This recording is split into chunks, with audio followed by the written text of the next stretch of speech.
आप देख रहे हैं के न्यूज, खबरों का सारथी।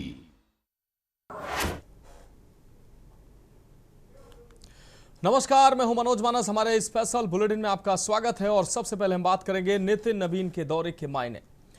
भारतीय जनता पार्टी के नवनियुक्त राष्ट्रीय अध्यक्ष नितिन नवीन का 2 दिवसीय उत्तर प्रदेश का दौरा राज्य की सियासत में एक नई हलचल पैदा कर गया है। यह दौरा ऐसे समय में हुआ है जब अयोध्या में राम मंदिर के चढ़ावे की कथित चोरी के मामले को लेकर राजनीति और प्रशासनिक गलियारे में काफी तीखी बहस जारी है। विपक्ष इस मुद्दे को लेकर सरकार और मंदिर प्रशासन को घेरने की कोशिश में जुटा है। ऐसे संवेदनशील समय पर भाजपा अध्यक्ष की मौजूदगी के पीछे मिशन 2027 की एक सोची समझी रणनीति दिखाई दे रही है। अयोध्या और राम मंदिर भाजपा की वैचारिक और राजनीतिक वजूद का सबसे मजबूत स्तंभ रहे हैं। मंदिर के चढ़ावे से जुड़े विवाद को भाजपा बिल्कुल भी लंबा नहीं खींचने देना चाहती है, क्योंकि विपक्ष इसे आगामी चुनाव में भ्रष्टाचार और व्यवस्था का मुद्दा बनाने की ताक में है। नितिन नवीन के इस दौरे का पहला बड़ा संदेश यही है कि शीर्ष नेतृत्व उत्तर प्रदेश की हर छोटी बड़ी संवेदनशील हलचल पर सीधी नजर रखे हुए हैं। संगठन को यह साफ निर्देश दिए गए हैं कि इस विवाद पर आक्रामक रुख अपनाते हुए विपक्ष के नैरेटिव को जनता के बीच टिकने नहीं दिया जाए। वहीं सरकार की कल्याणकारी योजनाओं को संगठन के जरिए बूथ स्तर तक पहुंचाना और कार्यकर्ताओं के फीडबैक को सरकार के कामकाज में शामिल करना बीजेपी का असली मकसद है।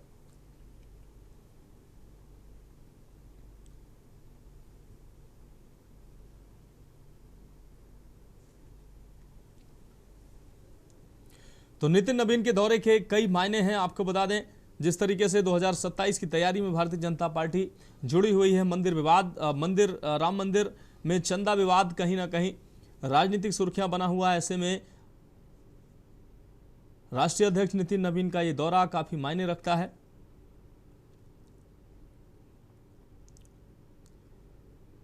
मनीष तिवारी हमारे संवाददाता अधिक जानकारी के लिए हमारे साथ जुड़ गए हैं। मनीष, भारतीय जनता पार्टी के राष्ट्रीय अध्यक्ष नितिन नवीन का यह दौरा काफी खास और काफी अहम माना जा रहा है। 2027 की तैयारी एक तरफ भारतीय जनता पार्टी कर रही है, उसको लेकर संगठन के पेच कसे जा रहे हैं। दूसरी तरफ जो मुद्दे कहीं ना कहीं राम मंदिर में चंदा विवाद हो और कहीं ना कहीं ऐसे जो मुद्दे हैं उससे पार्टी असहज स्थिति में, ऐसे समय पर यह दौरा काफी अहम माना जा रहा है। क्या कुछ अहम जानकारी देंगे? अगर मनोज, अगर देखा जाए, सबसे पहले अगर बात की जाए नितिन नवीन की, जो राष्ट्रीय अध्यक्ष है भारतीय जनता पार्टी के, और जिस प्रकार के जो प्रोग्राम को लेकर के 2 दिवसीय दौरे पर जो है लखनऊ आए हुए हैं, और जिस प्रकार से जो है आज से ही उनके द्वारा जो है बैठकों का जो है दौर शुरू कर दिया गया है। जिस प्रकार से जो उनके शेड्यूल के हिसाब से जो है, चाहे मौजूदा सांसद हो या पूर्व सांसद हो या मौजूदा विधायक हो या संगठन के लोग हो या जो पुराने कार्यकर्ता हैं या अभी जल्द में जो उपाध्यक्ष से लेकर के जो है मंत्री पद के पर जो है वाइज जो है लिस्ट जारी की गई, सभी के साथ जो है उनकी बैठक का दौर देखने को मिलने लगा है। जिस प्रकार से अगर देखा जाए उनके दौरे को, जिस प्रकार से भारतीय जनता पार्टी का साफ तौर से कहना है कि 2027 के चुनाव को लेकर के जो है उनका ये 2 दिवसीय दौरा है, और जिस प्रकार से उत्तर प्रदेश में जो हलचल है, क्या कमियां हैं, क्या खामियां हैं, उन पर उनके द्वारा चर्चा की जाएगी। जिस प्रकार से लोकसभा के चुनाव में जो है भारतीय जनता पार्टी को काफी बड़ा नुकसान हुआ था, समाजवादी पार्टी को पीडीए के नारे पे जो है काफी बढ़त मिली थी, तो उसकी तोड़ को लेकर के यहाँ पर क्या चल रहा है, तो सभी चीजों की वो समीक्षा करेंगे और समीक्षा के द्वारा जो है माना जा रहा है कि निर्देश भी जारी करेंगे। तो एक और पहलू है कि अपनी एक टीम अलग से जो है 2027 के चुनाव के लिए वो गठित करना चाहते हैं, और इस पर भी जो है मुख्यमंत्री, डिप्टी सीएम से जो है उनके द्वारा जो है वार्ता की जाएगी कि 11 सदस्यीय टीम जो है जो उनकी निगरानी में रहे, वो उस पर जो है उनका अलग से काम किया जाएगा। लेकिन अब वहां पर दूसरा पहलू अगर देखा जाए, जिस प्रकार से नितिन नवीन का जो लखनऊ दौरा है, वहीं पर समाजवादी पार्टी के अध्यक्ष अखिलेश यादव ने शुरू से ही उनके द्वारा जो है एक्स पर लिख करके जो है उनके इस दौरे को, इस इवेंट को जो है जानबूझ के, और जो उनका साफ तौर से कहना रहा कि राम मंदिर मुद्दे के बाद जो है भारतीय जनता पार्टी जिस प्रकार से घिर गई है, और जो राम भक्त थे जिनके द्वारा चंदा दिया जाता था, वो जो है बहुत ही बड़ा डेंट जो है भारतीय जनता पार्टी, आरएसएस, विश्व हिंदू परिषद के ऊपर लग रहा है। तो कह सकते हैं कि जिस प्रकार से जो है अगर विपक्ष के सभी नेता, चाहे वो कांग्रेस के हों या बहुजन समाजवादी पार्टी के नेता और समाजवादी पार्टी, सभी लोग जो है राम मंदिर मुद्दे को लेकर के जिस प्रकार के जो बयान कर रहे हैं, और बयानों का तोड़ जो है भारतीय जनता पार्टी के द्वारा जरूर कयास लगाया जा रहा है। जिस प्रकार से समाजवादी पार्टी के नेताओं के यहाँ तक बयान आने शुरू हो गए हैं कि जिस प्रकार से नितिन नवीन का जो दौरा है लखनऊ के लिए, एक हफ्ते के अंदर कुछ ना कुछ ऐसी चीजें सामने निकल करके आएंगी जो मीडिया के लिए जो है सुर्खियों बड़ी खबरें हो सकती है। अगर जिस प्रकार से आज समाजवादी पार्टी ने नितिन नवीन का जो रोड शो था उसको बिल्कुल फ्लॉप शो किया, उनके द्वारा साफ तौर से कहा कि जनता देख सकती है और किस प्रकार से नाराज है कि उनके रोड शो में जो है उनके कुछ कार्यकर्ताओं के अलावा कोई भी सम्मिलित होने नहीं पहुंचा। तो कह सकते कि अगर राम मंदिर की जो चर्चा है, और जिस चर्चा के तहत अगर देखा जाए 1 महीने से जो है राम मंदिर के जो है जमीन घोटाले का मामला हो या चंदा चोरी का मामला हो, जो काफी तूल पकड़ चुका है, और उस बीच में राष्ट्रीय अध्यक्ष का यूपी में आना और क्या वजह है, वो समाजवादी पार्टी अलग तरीके से बयान जरूर कर रही है कि काफी लोगों के ऊपर गाज गिर सकती है, काफी चीजों में जो है यहाँ उत्तर प्रदेश में कई पदों पर बदलाव देखने को मिल सकते हैं। तो इस तरीके के समाजवादी पार्टी की तरफ से बयान चालू हो गए हैं। तो अब ये देखना है कि नितिन नवीन का जो ये दौरा है, वो दौरा जो है कितना कामयाब होता है, और उनके यहाँ पर क्या निर्णय निकल करके आते हैं वो आने वाले समय में भी मालूम चल सकेगा। लेकिन विपक्ष जो है राम मंदिर मुद्दे को बिल्कुल छोड़ना नहीं चाहता है, और लगातार जो है बहुजन भी समाजवादी पार्टी भी इस कड़ी में कहीं ना कहीं जुड़ी हुई है। तो कह सकते हैं कि विपक्ष के तीनों ही दल जो है लगातार आरएसएस हो या विश्व हिंदू परिषद हो या भारतीय जनता पार्टी, उनके ऊपर सिर्फ चोरी का आरोप लगा करके जो है 2027 के चुनाव में जाने की तैयारी कर रहे हैं। वहीं पर अखिलेश यादव ने साफ तौर से कह दिया कि हमारे मैनिफेस्टो में जो है राम मंदिर मुद्दा रहेगा, जिस प्रकार से यहाँ पर घोटालेबाजी रही। तो कहा जाए तो हर एक बिंदु पर, हर एक कड़ी पर अलग अलग तरीके के बयान देखने को मिल रहे हैं। अब ये देखना होगा कि 2 दिन के दौरे के बाद, इन बैठकों के बाद जो है क्या रिजल्ट निकल के सामने आता है, या जो समाजवादी पार्टी जो दावे कर रही कि 1 हफ्ते के बाद जो है कई कुर्सियां जो है डगमगाएंगी, काफी लोग के ऊपर गाज गिरेगी, तो वो आने वाला समय ही बता सकेगा। निश्चित रूप से मनीष तिवारी, इस तमाम जानकारी के लिए आपका बहुत शुक्रिया। तो राम मंदिर विवाद के बीच कहीं ना कहीं नितिन नवीन के दौरे के कई मायने निकाले जा रहे हैं। संगठन के पेच कसेंगे और कई अहम बैठकें नितिन नवीन इस दौरे के दौरान करेंगे। और अब बात करेंगे आगरा का दृश्यम मर्डर। उत्तर प्रदेश के आगरा से एक ऐसा सनसनीखेज मामला सामने आया है जिसकी स्क्रिप्ट किसी सस्पेंस फिल्म दृश्यम से कम नहीं है। कई महीनों से लापता एक शख्स को परिवार गुमशुदा समझ रहा था, लेकिन पेंशन के चंद रुपयों के विवाद ने महीनों पुराने खौफनाक राज से पर्दा उठा दिया। पत्नी की जुबान क्या फिसली, पुलिस के सामने कत्ल की पूरी कहानी सामने आ गई। कहानी फिल्म दृश्यम की याद दिलाती है। एक शख्स कई महीनों से लापता था और परिवार इसे गुमशुदगी मान रहा था, लेकिन पेंशन को लेकर हुए विवाद के दौरान पत्नी की जुबान फिसली और पुलिस के मुताबिक वहीं से जांच की दिशा बदल गई। इसके बाद जो खुलासा हुआ उसने सभी को चौंका दिया। पुलिस के मुताबिक मृतक लंबे समय से लापता था और परिजन उसकी तलाश कर रहे थे। इस बीच पेंशन के पैसे को लेकर परिवार में विवाद हुआ। पुलिस का दावा है कि इसी दौरान पत्नी के एक कथित बयान ने जांच को नई दिशा दे दी। इसके बाद पुलिस ने पूछताछ तेज की और मामले की परतें खुलनी शुरू हुई। परिवार लगातार उसकी तलाश करता रहा, लेकिन कोई सुराग नहीं मिला। उनका आरोप है कि उन्हें पहले से संदेह था, लेकिन अब पुलिस की कार्रवाई के बाद पूरे मामले का खुलासा हो रहा है। पिता ने आरोपियों के खिलाफ सख्त कार्रवाई की मांग की है।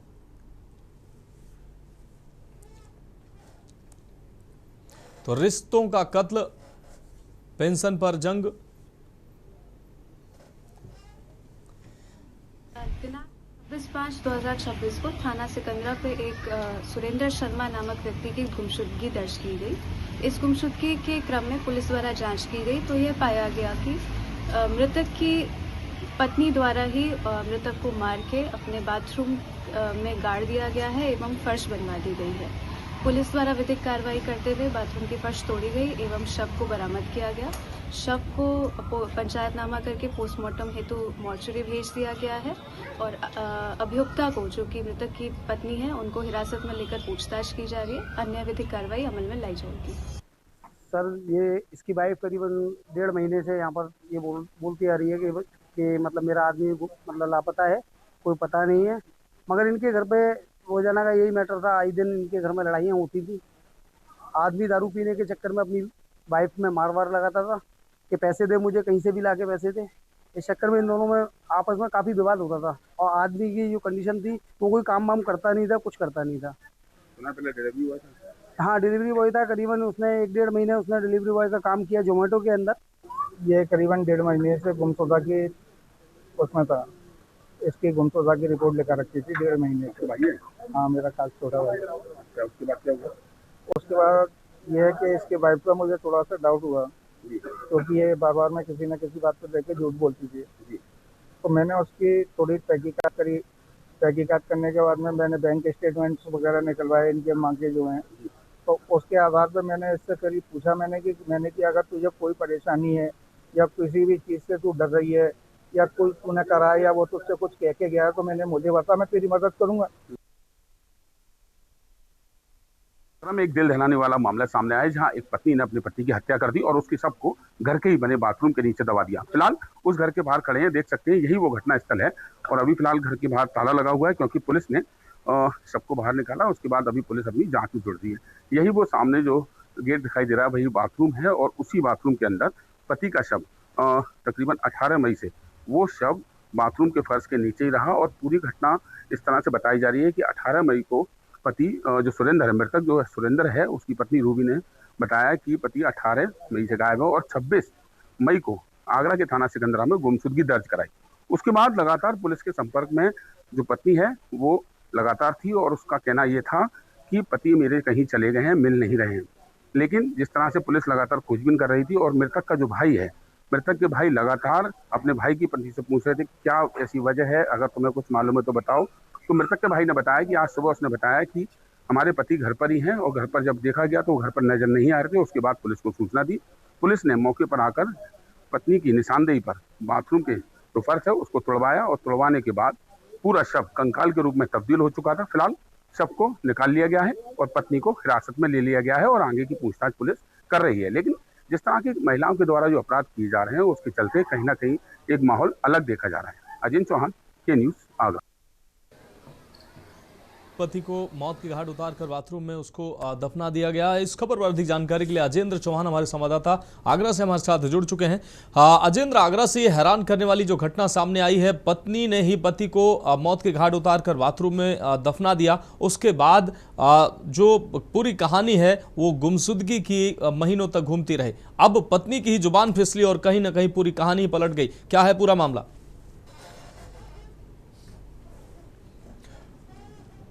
अजेंद्र, आप हमें सुन पा रहे हैं? अजेंद्र, आप तक आवाज पहुंच पा रही है? तो फिलहाल हमारे संवाददाता अजेंद्र तक शायद संपर्क नहीं हो पा रहा। दोबारा से उनसे जुड़ने का प्रयास करेंगे। तो पत्नी की जुबान फिसली और पूरी कहानी जो है वो कत्ल की पूरी कहानी पलट गई। बाथरूम में पति को मौत के घाट उतारकर पत्नी के द्वारा छुपा दिया गया। उसके बाद उस पर बाकायदा फर्श करा दिया गया ताकि किसी को कोई संदेह, किसी को कोई जानकारी ना हो। और ये महीनों से ये कहानी गुमशुदगी के तौर पर ये घूमती रही, लेकिन पत्नी की पेंशन के पैसे का विवाद और आखिर में पत्नी की फिसली जुबान ने पूरी कहानी और मौत की गुत्थी को नया रास्ता दे दिया।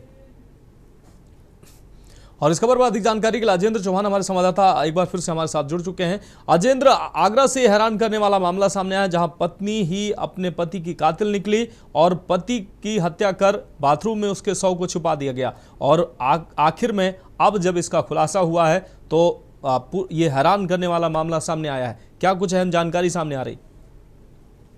देखिए मनोज, आगरा के थाना सिकंदरा इलाके में प्राची टावर के नजदीक एक रेणुका धाम कॉलोनी है, जहां पर एक परिवार रहता था, जिसमें जो मृतक है सुरेंद्र कुमार शर्मा, इसके गायब होने की 18 तारीख की बात कही जा रही थी। जो आरोपित, जो हत्या करने वाली पत्नी है, उसने, रूबी जिसका नाम है, उसने बताया कि मेरे पति 18 तारीख को चले गए थे और वो खुद ही 26 मई को आगरा के थाना सिकंदरा में गायब पति की गुमशुदगी की प्रार्थना पत्र देकर आई और पुलिस ने तत्काल प्रभाव से गुमशुदगी दर्ज कर ली थी।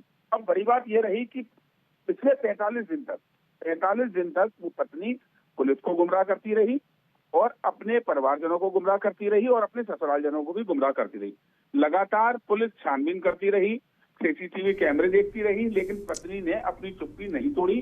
और बड़ी बात यह रही कि उसके शव को जब पुलिस ने अपनी जो कड़ाई से पूछताछ करी और उसने जब पुलिस के डर की वजह से अपने ही जेठ को बताया, यानी कि मृतक का भाई जो अनिल है, उसको उसने बताया कि आपसे मुझे बात करनी है, आप घर पर आइए। तो घर पर आने के बाद उसने कहा कि आपके भाई यहीं पर हैं। तो उस मृतक के भाई ने कहा, या मुझे नजर नहीं आ रहे, तो उसने कहा कि बाथरूम के फर्श के नीचे मैंने उनको गाड़ दिया है। इसकी सूचना पुलिस को दी गई। मौके पर तत्काल पुलिस पहुंची। पुलिस ने पहुंचकर वहां पर बाथरूम के फर्श को खोदा और उसके अंदर शव के रूप में नरकंकाल मिला और उसके बाद एकदम दहशत का माहौल हो गया, अफरा तफरी का माहौल वहां पर हो गया। और उस घटना में उसने बताया कि डेली ये पति मारपीट करा करता था, जिसके चलते कोई काम नहीं करता था। अपने ही पति को 18 मई को उसने खीर बनाई घर में और खीर के अंदर 20 नींद की गोलियां दे दी, जिससे के बाद उसकी मौत हो गई। और उसकी मौत के बाद उसने उसके घसीट कर उसके शव को बाथरूम में ले गई और अपने परिवार के लोगों को, अपने बच्चों को अपने ताऊ जी के घर भेज दिया, यानी कि अपने जेठ जी के यहाँ भेज दिया। और उसके बाद उसने गड्ढा खोदकर वहीं पर सारा अरेंजमेंट करा, गिट्टी लाने का, चंबल लाने का, और उसके बाद उसको ऊपर से प्लास्टर कर दिया। 45 दिन तक वो पत्नी, जो हत्या करने वाली पत्नी है, उसी बाथरूम के अंदर नहाती रही और वहां पर लोगों को रोकर नौटंकी लगातार जिस तरह से रोने की बात करती रही और ये बताती रही कि मेरे पति गायब हैं और वो मिल नहीं पा रहे हैं। उसके बाद फिलहाल पुलिस ने आरोपित जो महिला है रूबी, उसको गिरफ्तार कर लिया है और अब पूरे मामले की ओर छानबीन की जा रही है कि इसके साथ कुछ लोग जुड़े हैं या नहीं जुड़े। जी हाँ बिल्कुल, अजेंद्र चौहान, इस तमाम जानकारी के लिए आपका बहुत शुक्रिया। तो बाथरूम में छिपाकर मर्डर का सच हालांकि छुपाने का प्रयास किया गया, लेकिन पेंशन के पैसे का विवाद और पत्नी की फिसली जुबान ने पूरी कहानी जो है उसको नई दिशा दी। तो फिलहाल हमारे स्पेशल बुलेटिन में वक्त एक अहम ब्रेक का। ब्रेक के बाद हम बात करेंगे सड़क पर मौत का सफर।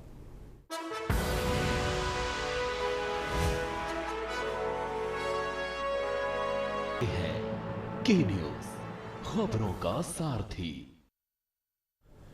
ब्रेक के बाद हमारे स्पेशल बुलेटिन में एक बार फिर से आपका स्वागत है। हम बात करें सड़क पर मौत का सफर।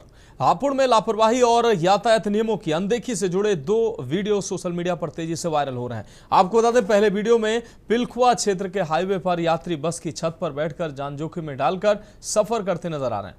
वहीं दूसरे वीडियो में नगर कोतवाली क्षेत्र के दिल्ली रोड पर एक ही बाइक पर सवार 3 युवक तेज रफ्तार में हुड़दंग और खतरनाक तरीके से बाइक चलाते दिखाई दे रहे हैं। वीडियो वायरल होने के बाद पुलिस दोनों मामलों की जांच कर संबंधित लोगों की पहचान और कार्रवाई में जुट गई है।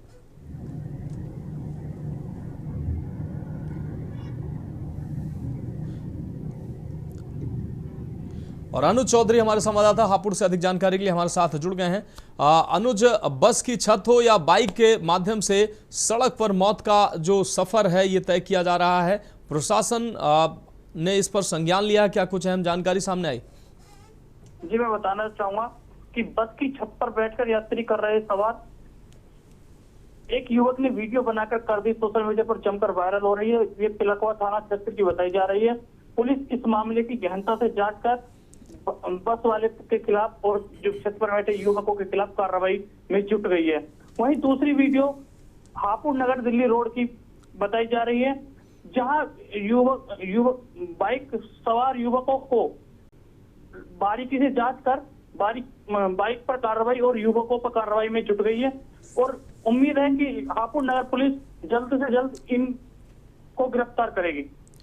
हाँ बिल्कुल अनुज, अगर देखा जाए जब वीडियो सामने आया तो पुलिस हरकत में आई, लेकिन हाईवे पर इस तरीके की स्टंटबाजी का खेल ये आप खुलेआम चलता रहता है। आप खुद की और दूसरे की जिंदगी से ऐसे हुड़दंगबाज जो है खिलवाड़ करते नजर आते हैं, लेकिन हाईवे पर किसी भी प्रकार से न तो इनको रोका जाता है, ना इनकी जांच की जाती है, ना इनको सड़क के नियम सिखाने की कोई कोशिश की जाती है। जी हाँ बिल्कुल, ये भी सही बात है। जो कायदे में यातायात पुलिस जगह जगह लगाई रहती है। ज्यादा पुलिस केवल आजकल जो आदेश होता है आदेश का बस पालन करते हैं, केवल फोटो खींच और अपना टारगेट पूरा कर चालान कर देते हैं। जहाँ ये जो यातायात पुलिस लगातार नियम सिखाए और जगह जगह जनता को सिखाए तो आखिर मुझे लग रहा है कि सुधार हो सकता है, पर यातायात पुलिस बिल्कुल नाकाम नजर आ रही है हापुड़ में। जहाँ चौराहों पर चेकिंग करी जाती है, बस चेकिंग के नाम पर केवल दिखावा, और युवक लगातार हरकत करते रहते हैं, पर युवक पर ढंग से कार्रवाई हो जाए तो ना ये आगे से ना होवे। बिल्कुल अनुज, इस तमाम जानकारी के लिए आपको बहुत बहुत शुक्रिया। तो आप बस के छत पर आप देख सकते हैं किस तरीके से असुरक्षित सफर किया जा रहा है। यातायात के नियमों की धज्जियां साफ तौर पर उड़ाई जा रही हैं।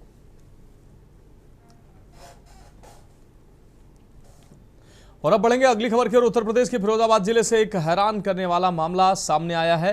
टावर पर हाई वोल्टेज जहां ड्रामा देखने को मिला है, जहां थाना रामगढ़ क्षेत्र के चनौरा गांव में जमीनी विवाद से परेशान होकर एक युवक हाई टेंशन बिजली के टावर पर चढ़ गया। युवक को टावर पर चढ़ा देखकर इलाके में हड़कंप मच गया और मौके पर भारी भीड़ जमा हो गई। टावर पर चढ़े युवक का आरोप है कि पैतृक जमीन के विवाद में उसका सगा भाई ही उसका सबसे बड़ा दुश्मन बन गया। युवक ने रोष जताते हुए कहा कि उसने इस मामले की शिकायत कई बार प्रशासनिक अधिकारियों से की, लेकिन बार बार चक्कर काटने के बावजूद प्रशासन ने उसकी समस्या पर कोई ध्यान नहीं दिया और न ही कोई ठोस कार्रवाई की। इसी प्रशासनिक उदासीनता से तंग आकर उसने ये आत्मघाती कदम उठाया।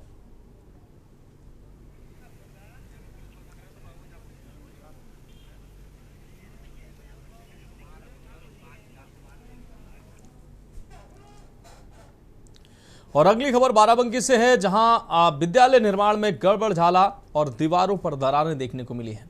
विकासखंड त्रिवेदीगंज के अंतर्गत आने वाले प्राथमिक विद्यालय गुरदत्त खेड़ा में नवनिर्मित भवन के निर्माण कार्य की गुणवत्ता को लेकर बड़ा मामला सामने आया है। स्थानीय ग्रामीणों और शिकायतकर्ताओं ने विद्यालय भवन के निर्माण में भारी अनियमितताओं और भ्रष्टाचार के गंभीर आरोप लगाते हुए उच्च स्तरीय जांच की मांग की है। मिली जानकारी के अनुसार इस विद्यालय भवन के निर्माण कार्य पर लगभग 15,30,000 रुपए खर्च दर्शाया गया है। हालांकि इतनी बड़ी राशि आवंटित होने के बावजूद कार्य की गुणवत्ता बेहद घटिया स्तर की है।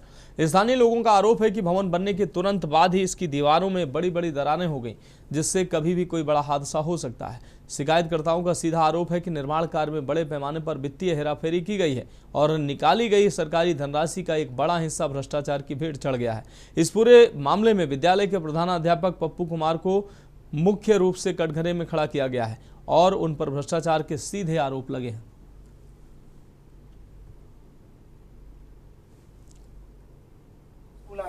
स्कूल कुछ लोग हमारे पास कल वीडियो व्हाट्सएप किया, इसलिए हम लोग ब्लॉक स्कूल आज पहुंचे हैं, जांच कर रहे हैं। लेकिन कई जगह यहाँ देखे हैं दीवार में दरार आ चुकी है। बाकी जो बिल्डिंग बनी है स्कूल की उसमें टाई बीम नीचे का नहीं पड़ा हुआ है। ठीक है। और छत हम लोग ऊपर चढ़ के देखा है, छत में क्रैक हो गया है। चढ़े के लिए लड़का पढ़ा जाके सर्वे कोनो उद्यम करे, सरकारी हुए कत्ता सरकार छूट दिए और वो यूँ थोड़ा हो कि बिल्डिंग तो गिरे पे बना बच्चे पढ़ाए जाते गिर जाए तो मर जाए। सही बात है। बिल्डिंग है देखा हम चारों तरफ से दरारें पड़ी है, न्यू बैठी है, क्या कहेंगी दादी इस बात पे? बैठी है नई माँ पिलर पड़े हैं ना कुछ पड़ा है कि रोकाई है ही नहीं, धंसी जा रही है। और इस खबर पर अधिक जानकारी के लिए राहुल त्रिपाठी हमारे संवाददाता अधिक जानकारी के लिए हमारे साथ जुड़ गए हैं। राहुल, बाराबंकी में भ्रष्टाचार से विद्यालय किस तरीके से निर्मित हुआ है और निर्माण के कुछ ही दिन के बाद गुरदत्त खेड़ा का ये स्कूल जहां पर दरारें देखने को मिल रही हैं, क्या है ये पूरा मामला? किस तरीके से इसका निर्माण किया गया है जिससे ये भ्रष्टाचार की बू इसमें आ रही है? मनोज, जो ये जानकारी हमको मिली स्थानीय सूत्रों से, पहले जब जानकारी मिली तो हम लोग वहाँ मौके पर गए, स्थानीय टीम गई, तो वहाँ पर देखा गया कि ये नया भवन जो बनाया गया है, उसकी अभी हाल ही में ये भवन बनाया गया था, जिसकी लागत 15 लाख से अधिक बताई जा रही है। और जबकि अगर भवन का निर्माण कार्य देखा जाए तो स्थानीय लोगों की माने तो वो कहते हैं कि 4 से 5 लाख में इसको निपटा दिया गया। और वहाँ के जो प्रधानाचार्य हैं उन्होंने इसमें भारी वित्तीय अनियमितता की गई है, जिसका ग्रामीण भी आरोप लगा रहे हैं। साथ ही साथ इसमें जब इस मामले की जानकारी खंड शिक्षा अधिकारी को दी गई तो उन्होंने जांच करने की बात बताई थी। ये 2 दिन पूर्व की बात थी जब वो जांच करने कह रहे थे। और आज जो ग्रामीणों का आरोप है, खंड शिक्षा अधिकारी आए और बजाय उन्होंने इस पर कार्रवाई करने के वहां पर जो दरारें बनी थी उनमें पुट्टी भरवा दिया, जो कि वीडियो में साफ देखा जा सकता है कि पहले वहां पर पूरी दीवारें चिपकी हुई साफ साफ नजर आ रही थी और उसकी नींव भी कहीं ना कहीं थोड़ी थोड़ी धंसती जा रही है, जिसमें विद्यालय में पढ़ने वाले सभी बच्चों की जान को खतरा बना हुआ है। लेकिन चंद पैसों की लालच में वित्तीय अनियमितता भारी की गई है और वहाँ के जो प्रधानाचार्य हैं उन पर यह आरोप लगाया जा रहा है। किसी भी प्रकार से खंड शिक्षा अधिकारी के ऊपर भी ये मामला बनता है कि उन्होंने अपनी जिम्मेदारी नहीं निभाई, उन पर भी वहाँ ग्रामीणों ने आरोप लगाया है। इस विषय पर हम लोगों ने जिला के जो बेसिक शिक्षा अधिकारी हैं उनसे बात किया, उनको इस मामले से अवगत कराया, तो उन्होंने इसकी जांच वहां के एई को दे दी है बेसिक शिक्षा विभाग के, और ये बताया है कि आने वाले दो वर्किंग डेज में इसकी जांच करके दोषियों के विरुद्ध दंडात्मक कार्रवाई की जाएगी। मनोज, ऐसी स्थिति अगर देखी जाए तो बाराबंकी में कई ऐसे विद्यालय हैं जो चिन्हित किए जाएं तो उनमें इस तरह की वित्तीय अनियमितता देखी जा सकती है। पिछली बार भी अगर बाराबंकी की बात करें तो 150 विद्यालयों के भवन बनाने के लिए यहाँ से रिपोर्ट भेजी गई थी, जो कि विभागीय जानकारी से हमको पता लगा है। और 18 से 19 भवन जो है वहाँ स्वीकृत हुए थे, जिनका निर्माण कार्य कराया गया। अगर इसकी वृहद जाँच कराई जाए तो कहीं ना कहीं अन्य भी इस प्रकार से जो वित्तीय अनियमितताएं, जो घोटाले हैं, वो सामने आ सकते हैं। मनोज। हाँ बिल्कुल राहुल, इस तमाम जानकारी के लिए आपका बहुत बहुत शुक्रिया। तो निर्माण में भ्रष्टाचार के गंभीर आरोप सामने आए हैं।